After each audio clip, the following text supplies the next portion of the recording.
गणपति गुरु गौरी गिरा गोस्वामी गिरिजेश। मातु नर्मदा की कृपा रक्षा करें हमेश। बंदो हनुमत लखन संग रिपुहन भरत सुजान। सिया राम जी को नमन गाऊं हरि गुण गान। श्री रामचरितमानस रामायण पारायण संपूर्ण राम कथा प्रतिदिन एक दोहे के माध्यम से हम आपके सामने वर्णन कर रहे हैं और आज 9वां दोहा है। कहने का अर्थ है कि 9वां दोहा यानी 9वां दिवस चल रहा है और अभी हमारे महाराज तुलसीदास जी अपनी कविता के बारे में बता रहे हैं कि भैया मेरी कविता कैसी है। और मुझे विश्वास है कि मेरी कविता जो है राम जी के चरित्र के कारण जो सज्जन लोग हैं उसे ज़रूर सुनेंगे। बस सार बात यह है। इसी को उन्होंने विशेष, क्योंकि कवि हैं तो अपनी अनेक उदाहरण दे दे करके और ये आप लोगों को हृदय में बैठाया कि वास्तव में जिस वाणी में या जिस रचना में राम का नाम है बस वही काम की है। मैंने एक कविता लिखी है जो नहीं राम का वो नहीं काम का, कभी सुनाऊंगा उसे मैं। तो देखिए विषय प्रवेश करते हैं। वनिति मोरी सब गुण रहित विश्व विदित गुण एक। अब देखिए संसार, वो बता रहे संसार में जाहिर है, सारा संसार जानता है उस गुण के बारे में। वो गुण है मेरी कविता में। अब आगे बताएंगे कौन सा गुण है। तभी तो आपको जिज्ञासा पैदा करती, सुरता पढ़ करके सोचेंगे अरे कौन सा गुण है भाई ऐसा जो सारे संसार में बड़ा प्रसिद्ध है, विश्व विदित, सारा संसार जानता उसे। और वनिति मोर सब गुण रहित, और मेरी रचना जो है सब गुणों से रहित है। सब गुण जितने भी काव्य में गुण होते हैं कहना करते हैं उनका ये है। और एक ही गुण है उसमें, वो कौन सा गुण है? बोले रामचरित्र का गुण। राम जी उसमें है। मेरी प्रत्येक वाणी में, सारे लोग तो यहाँ तक कहते हैं भैया रामचरितमानस में 1 2 3 जगह है केवल, और नहीं तो हर चौपाई में रा और माँ आपको मिल जाएगा। तो राम से ओतप्रोत, जिस प्रकार से आज अयोध्या राम से ओतप्रोत, अयोध्या का सारा देश सारा विश्व जो राम का भक्त है राम से ओतप्रोत है, उसी प्रकार से रामचरितमानस भी राम के नाम से रा और माँ से ओतप्रोत है। तो इसलिए क्या कहते हैं, वनिति मोर सब गुण रहित। मेरी वनिति यानी मेरा जो कथन है, मेरी जो कविता है वो सब गुणों से हीन है, पर सारा संसार में जाहिर एक गुण है। कौन सा? सो विचार सुने है सुमति जिनके विमल विवेक। हाँ, सामने वाले से भी कह दिया। अब कभी कभी क्या हो जाता है, हम सामने वाले को बता दें, पहले तो बड़ी तारीफ करते हैं उसकी, कहते हैं कि तो बहुत बड़ा विद्वान है, और उसके बाद उसके सामने कोई चीज़ रख दें तो फिर उसे कहते हैं उसको देखा देखी या मुंह देखी भी कह सकते हैं। संकोच में तो हाँ तो भरना ही पड़ेगा। तो यहाँ पर ऐसे जो लोग दुष्ट लोग हैं और जिनकी विमल मति नहीं है, वो भी जब पढ़ेंगे और जब 10 आदमी के बीच में बैठेंगे तो उन्हें भी कहना पड़ेगा हाँ भैया राम जी की जय हो, वो भी बोलना पड़ेगा उन्हें, भले अंदर से ना बोलें। तो कह रहे हैं सो विचार सुने ही सुमति। पर एक बात है भैया, मति उस समय जिस समय सुन रहे हो उस समय कम से कम मति सुमति हो। उस समय यदि मति सुमति है तो निश्चित और विमल विवेक, विमल यानी पवित्र ज्ञान चाहिए। ऐसा वैसा ज्ञान नहीं भाई, ये राम कथा वैसी नहीं है कि हर कोई उसको आत्मसात कर ले। तो उसके लिए क्या है? विमल विवेक और सुमति। अब बात समय समय पे उन्होंने बताया कि विवेक भी भगवान कृपा चाहिए, पहले कृपा मांगो भगवान की तब विवेक मिलेगा, और सुमति चाहो तो फिर चलिए सीता जी के पास जाइए। तो विवेक रूपी हमारे रामचंद्र जी हैं और सुमति हमारी सीता जी हैं। आप दोनों के शरण में आप जाएंगे तब आपको सुमति मिलेगी, और पवित्र मति कब मिलेगी? जब हम सीता जी के शरण में जाएंगे। और आगे कहेंगे उन्होंने वंदना की है सीता जी की, तब उसमें कह दिया है कि जनक सुता जग जननी जानकी। अतिशय प्रिय करुणा निधान की। ये करुणा निधान को अतिशय प्रिय है। पर देखिए तीनों संबंध बता दिए। एक नारी जो है एक पुत्री होती है, पुत्री होती है, पति पत्नी होती है और माँ होती है। नारी के 3 रूप हैं और इसमें विशेष रूप से 2 रूप बड़े प्रसिद्ध हैं। कौन कौन से? सास और बहू का रूप। तो देखिए अब हम एक बात नहीं बताता हूँ आपको कि तुलसीदास जी जब वंदना कर रहे हैं ना, तो लक्ष्मण जी की वंदना करेंगे तो बंदो लक्ष्मण पद जल जाता, कहीं देखिए संख्या नहीं बताई। रिपुसूदन पद कमल नमामि, यहाँ भी नहीं बताई। पर जब प्रसंग आया सीता जी के वंदना करने का तो क्या कहते हैं? जनक सुता जग जननी जानकी, अतिशय प्रिय करुणा निधान की, ताके युग पद। अब भैया 2 पद एक साथ क्यों कहा? उधर पद क्यों नहीं कहे उन्होंने? इसमें भी रहस्य है। युग पद का मतलब है 2 पद है, एक माँ का पद और एक पत्नी का पद। एक पुत्र है तो पुत्र के सामने दो पद हैं। पत्नी एक तरफ पत्नी है, एक तरफ माँ है। तो यहाँ कहना मतलब एक संकेत कर रहे हैं हमारे तुलसीदास जी महाराज, कह रहे हैं भैया कि ताके युग पद कमल, दोनों पद समान रूप से वंदना करो, दोनों समान रूप से चाहो, दोनों समान रूप से सम्मान दो उनको। यदि पत्नी को ज़्यादा सम्मान दोगे, माँ की अवहेलना करोगे तो गड़बड़ है, आपकी गृहस्थाश्रम गड़बड़। माँ को यदि पूरा सम्मान दोगे, पत्नी की अवहेलना करोगे तो आपका गृहस्थाश्रम फिर गड़बड़ हो जाएगा। तो यहाँ इसलिए देखिए आप संकेत उनका कि भैया गृहस्थाश्रम के रहने वाले सज्जनों सुनिए, ये जिस प्रकार से सीता जी के भी युग पद है, वो माँ भी है और पत्नी भी है। कृपा कह दिया ना, अतिशय प्रिय करुणा निधान की। तो उन दोनों को दोनों के पद को प्रणाम। तो यहाँ ये संकेत कर रहे हैं हम लोगों के लिए, सीधे साधे लोगों के लिए बता रहे हैं कि भैया देखो, आप गृहस्थाश्रम में सुखी रहना चाहते हो तो आपकी सुमति कम मानी जाएगी। सीता जी की प्रणाम करो, जनक नंदिनी को प्रणाम करो, तो ताके योग पद कमल मनावऊं, ता सुकृपा जहा सुकृपा निर्मल मति पाओ। निर्मल मति सुमति कब मिलेगी आपको? जब जनक नंदिनी के शरण में जाएंगे। और विवेक कब मिलेगा? तो राम कृपा बिन सुलभ न सोई। यहाँ ये भी संकेत कर दिया है। तो इसलिए भैया दोनों के हाथ जोड़िए, आप दोनों के नमन करिए, दोनों से प्रार्थना करिए, हे प्रभु ऐसी कृपा करो कि हम आपके चरित्र की ओर हमारा दृष्टिकोण उधर चला जाए। और धोखे से यहाँ तक तुलसीदास जी तो इतनी महिमा बताते आगे बताएंगे कि तुलसी जाके बदन से धोक्यो निकसत राम। देखिए अब अपने आप को कितना विनम्र बता रहे हैं। राम भक्त की पहचान है भैया। ये क्या है भक्त? वो कहते हैं कि जिसके मुंह से धोखे से भी राम का नाम निकल रहा, मेरे लिए तो इतना बंदनी है कि ताके पग की पग तरी मेरे पद को चाम। ये मेरी चमड़ी और उसके जूते, ये दोनों समन बराबर हैं। देखिए अब आप कितनी बड़ी बात कह रहे हैं। तो अपनी कविता के बारे में बता रहे हैं, यही मैं रघुपति नाम उदारा। इसमें रघुपति यानी भगवान। अब यहाँ देखो भैया, राम के तो अनेक सहस्त्र नाम है भगवान राम के। अब यहाँ रघुपति क्यों कहा? क्या सीधा सा अर्थ आ गया? रघुपति यानी चलिए अयोध्या चलिए। रघुपति से, रघु से राजा, अयोध्या का संबंध है।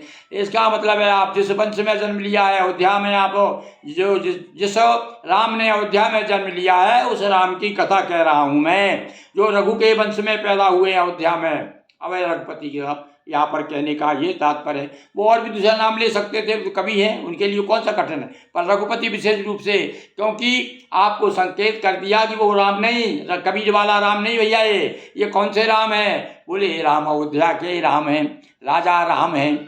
तो यही मैं रघुपति नाम उदारा और अति पावन पुराण श्रुति सारा। कितना पवित्र है पुराणों में और श्रुति, सारे श्रुति यानी 4 वेद हैं, चारों वेद और सारे पुराण बार बार कह रहे हैं कि यदि कोई पवित्र नाम, सबसे ज़्यादा कोई पवित्र नाम है तो वो हमारे रघुपति का नाम है। इसलिए कहते हैं रघुपति राघव राजा राम पतित पावन सीताराम।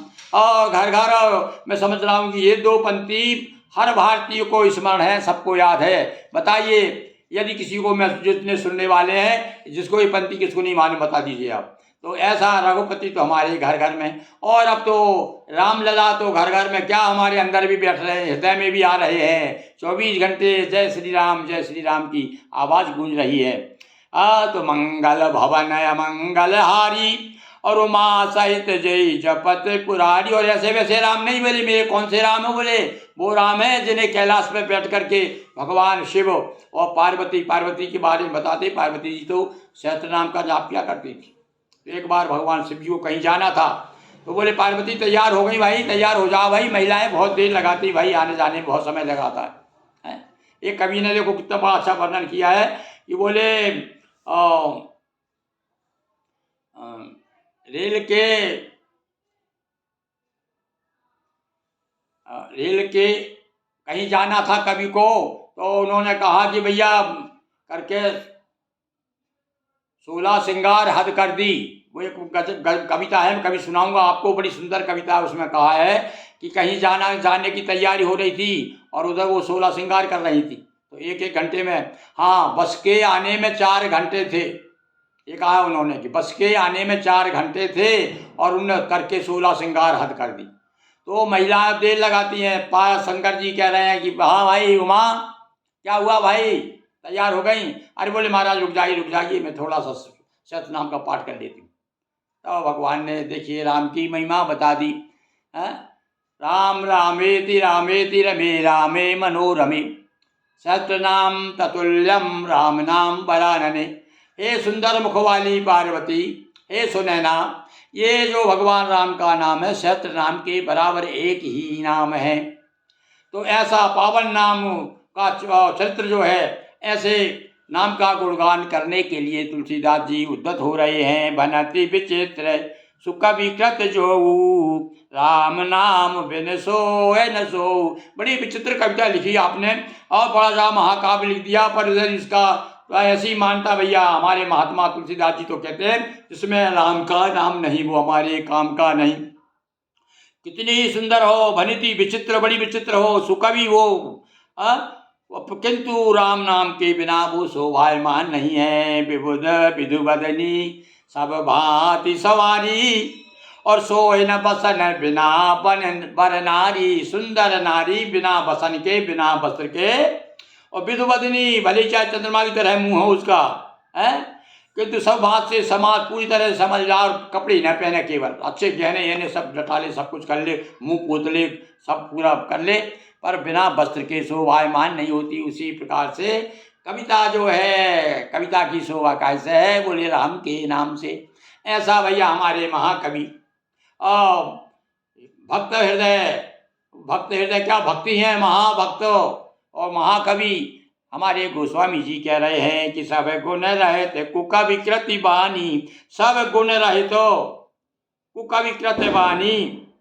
और यदि कुकवि भी है, बुरा कवि है और उसके कोई कुछ भी गुण नहीं है, कहने मतलब कहना चाहते हैं काव्य में जितने गुण होते हैं कि रस छंद अलंकार ये सबसे रहित है ना, उसमें कोई ऐसा कोई विशेष बात है। पर यदि एक गुण उसमें यदि है, कौन सा, कि राम नाम जसै अंकित जानी, यदि राम का नाम उसमें है तो यही जान करके भैया, ये तुलसीदास जी की बात मान करके हमने जो बहुत सारे ग्रंथों का जो भाषा में विशेष जो टूटी फूटी भाषा में प्रस्तुत किया है, और शिव पुराण, संक्षिप्त शिव पुराणम, संक्षिप्त नर्मदा पुराणम, संक्षिप्त देवी भागवत पुराणम और संक्षिप्त भागवत पुराणम, और साथ साथ में और जिस विष्णु के अवतार श्री राम जी हैं वो भी हमने श्री संक्षिप्त विष्णु पुराणम भी, ये सब दोहा चौपाइयों में है। हमने भैया कहीं पढ़ा लिखा नहीं है, दोहा चौपाई के बारे में कोई हमने गणना नहीं सीखी, कहाँ दोहा कैसे लिखा जाता है।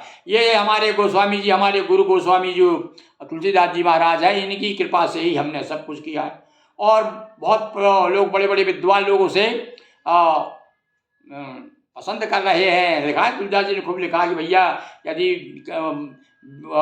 बुद्धजन यदि सराहना नहीं करते तो वो व्यर्थ है, प्रश्न प्रयास व्यर्थ है। किंतु भगवान की हमारे ऊपर परम कृपा है कि हमारे जो प्रस्तुत किए गए, जो अभी प्रकाशित हुए हमारे पुराण, हनुमान जी का चित्र लिखा है हमने भैया 108 छंदों में, और उसका तो गुजराती में भी अनुवाद हो चुका है और मराठी में भी अनुवाद हुआ है। तो ये सब कृपा कौन की, सीताराम जी की कृपा है, हमारे महात्मा गोस्वामी तुलसीदास जी की कृपा है। तो इसलिए वो कहते हैं ये राम नाम जस अंकित, राम नाम यदि उसमें है तो वो सराहना के योग्य है, भले ही को कवि के द्वारा कई बात हो। सादर कहे सुनई बुद्धि ताहि, और जो बुद्धिमान लोग हैं उसको आदर देते हैं जहाँ राम का नाम है। और वहाँ पर जितने भी भक्त हैं, सज्जन हैं, सुहृद हैं, वो कैसे हैं, संत लोग जो हैं उनके लिए क्या है, संत लोगों के लिए एक उदाहरण दे बताया उन्होंने कि संत लोग कैसे हैं भैया। बोले संत जो है मधुकर यानी भौरे के समान होते हैं। गुणग्राह करने वाले शहद भौरा जो है घूमता रहता है तो क्या किस प्रकार से रस लेता रहता है फूलों का, तो ऐसे ही संत लोग भ्रमर की तरह घूमते रहते हैं, जहाँ रामचंद्र रूपी फूल मिल जाता, पुष्प मिल जाता, वहाँ बैठ जाते। तो सादर कहे सुनाई, उसे सादर आदर ऐसा ही नहीं कहे चलते चलते सुना, आदर के साथ में और बड़ा बड़े विमुग्ध होकर के भगवान की कथा सुनते हैं। यद्यपि कवित्व रस ये कहो, फिर बार बार वही बात को दोहरा रहे हैं वो भैया। और शुरू से देखो कितनी बार कहा उन्होंने, भैया मैं कवि नहीं हूँ, मेरी कविता में कुछ भी नहीं है, और गुण नहीं है, न अलंकार है, न रस है, न छंद है, और कुछ भी नहीं, पर राम प्रताप प्रकट यही माई। हाँ भाई, इस बात से कोई मना नहीं कर सकता, इनकार नहीं कर सकता, मेरी कविता में राम का प्रताप प्रकट है। मैंने राम जी के चरित्र को बड़े दिल से और कहना चाहिए कि और भक्ति भाव में डूब करके उनके चरित्र का वर्णन किया है। और इसीलिए यद्यपि उसमें कोई भी एक रस नहीं। अब देखो यहाँ रस की बात आई, 9 रस होते ना, और श्रृंगार रस है, रौद्र रस है, और आपका शांत रस है, तो जितने भी आपके व्यंग का जो रस एक आता है, हास्य रस है। तो आप देखिए जब अपन ढूंढेंगे ना तो 9 ही रस मिल जाएंगे इसमें। और अब पर खुद क्या कहते हैं, खुद की मानता क्या कहता है अपने को बताने के लिए, ये देखो बड़प्पन है ये उनका। भैया हम तो इस बात को, आज के युग को तो भैया विज्ञापन का युग मानते हैं, इसलिए हम तो अपनी तारीफ खुद करते रहते हैं और बताते रहते हैं। अब आज तुलसीदास जी होते, हम तो ऐसा मानते हैं, आज होते तो वो भी उन्हें रामायण लेके घूमना पड़ता कि भैया मैंने ये लिखा है। जब तक लोगों के पास नहीं पहुँचो, पहले एक समय था, ये तो संत थे, लोग दूर दूर तक जहाँ भी जहाँ जाते थे वहाँ पहुँच जाते थे लोग। अपन ऐसे कोई संतन तो है नहीं भाई, अपन तो केवल तुक्कड़बाज है, तुकबंदी करते हैं, पर भगवान के गुणानुवाद गाते रहते हैं यहाँ नारदा जी के मंदिर में बैठ कर। तो इसलिए हम तो बताते रहते भैया। तो ये क्षमा माय याचना सही, तो हमारे देखो महाकवि तो कहते हैं भैया हमारी कविता में एक भी रस नहीं है, पर हाँ राम का प्रताप है। सोई भरोस मोरे मन आवा, और कहीं न सुसंग बड़ापन पावा। अब मैं किसके साथ में हूँ, बोले राम जी मेरे साथ में है, राम का चरित्र साथ में है। और जब जब मेरी कलम चलेगी तो राम राम मेरे मस्तिष्क में घूमता रहेगा, आसपास मेरे राम जी रहेंगे, तो सुसंग मिलेगा मुझे, सत्संग से कौन नहीं सुधरता भला बताओ। तो कहाँ मैं अजना सा एक कवि और मेरे साथ में हमेशा राम जी रहेंगे, तो संग अच्छों का संग हुआ कि नहीं हुआ, तो कौन नहीं सुधरेगा बताइए, बड़प्पन किसी नहीं मिला। हाँ वही बात मैं बताया था कि भैया कि खकरा का पत्ता भी पान के साथ राजा के पास पहुंच जाता है, ये बड़प्पन मिल जाता है उसे। तो ऐसे ही तुलसीदास जी कहते हैं कि भैया मेरा बड़प्पन तो मेरे राम जी हैं।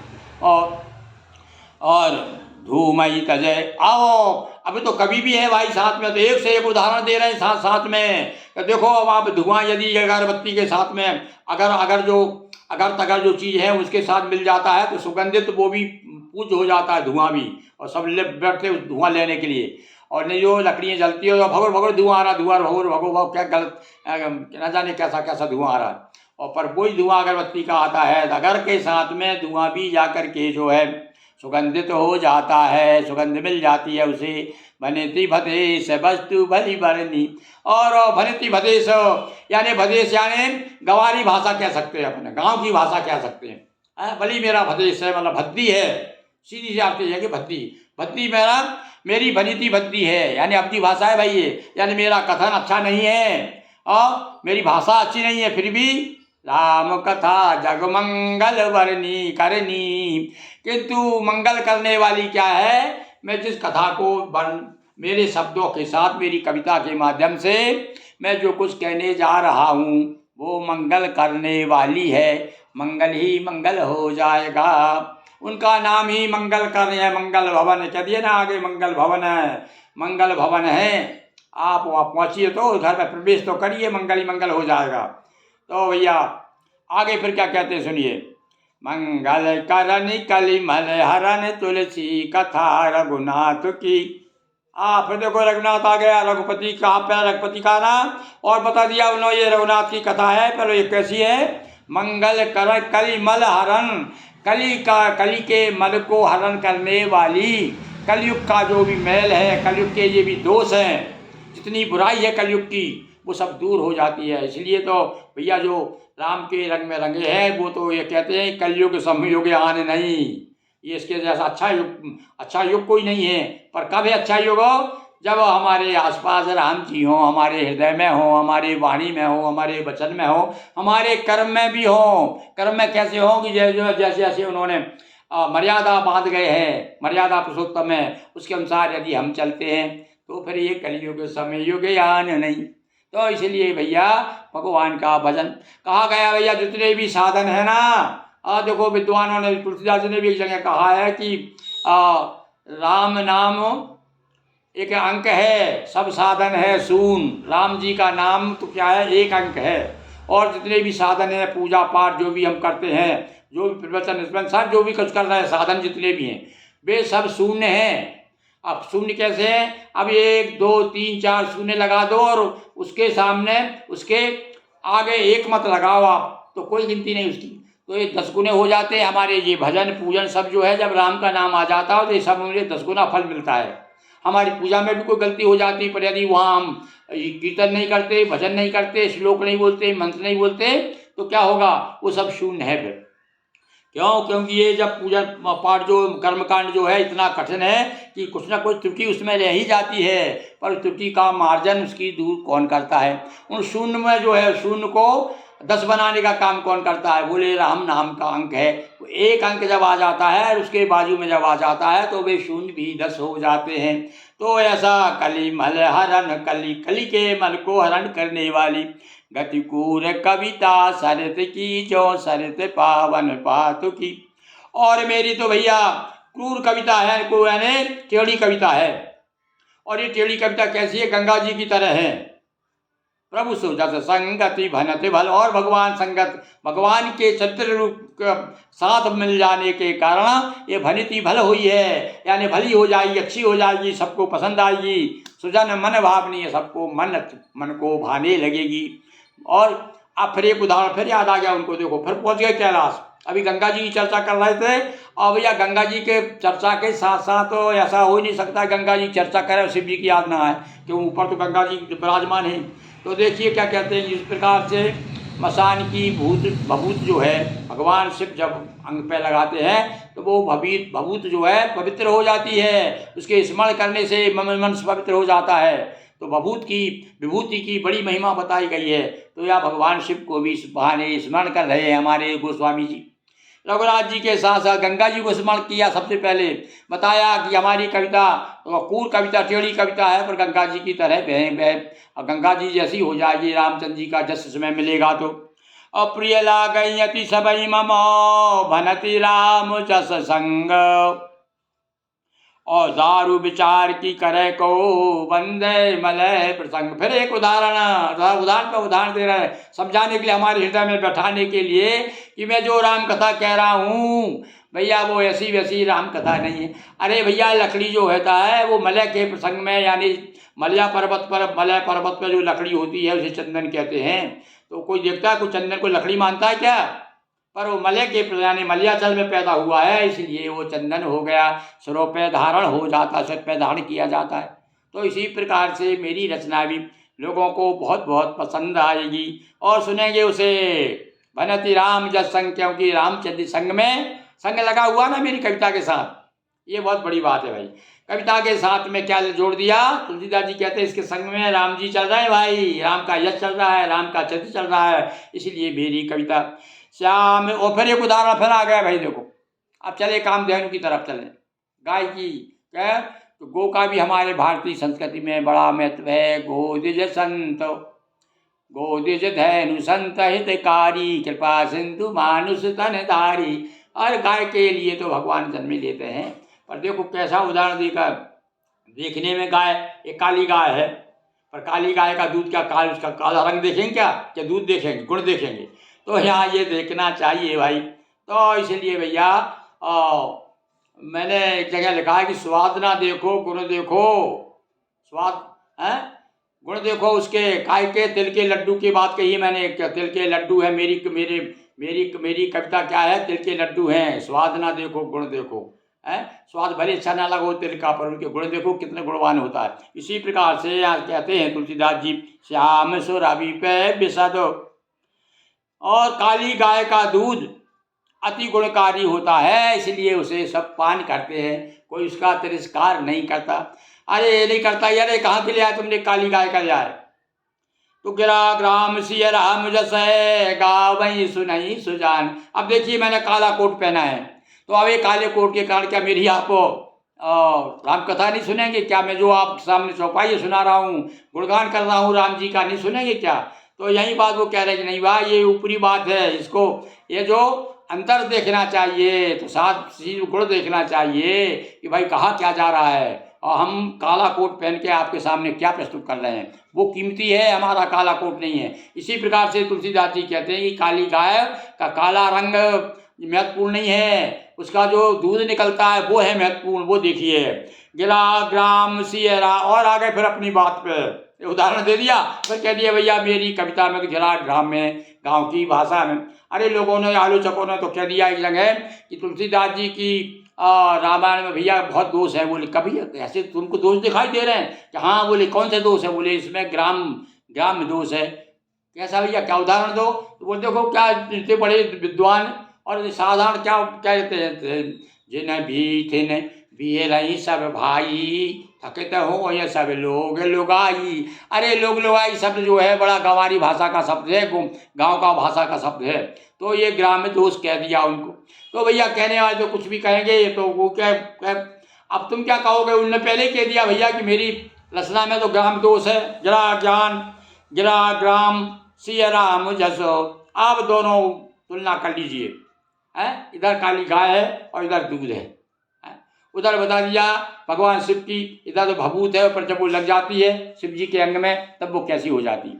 उसके बाद में आगे फिर ऐसे बहुत सारे उदाहरण उन्होंने दिए, और पर कहते हैं गावई सुनई सुजान, अंत में कहते हैं जो सुजान हैं, जो सज्जन लोग हैं, वो तो भैया राम कथा कहने वाला कैसे ही हो, उसके मुँह से जो राम का नाम निकल रहा है बस वो सुनने योग्य है।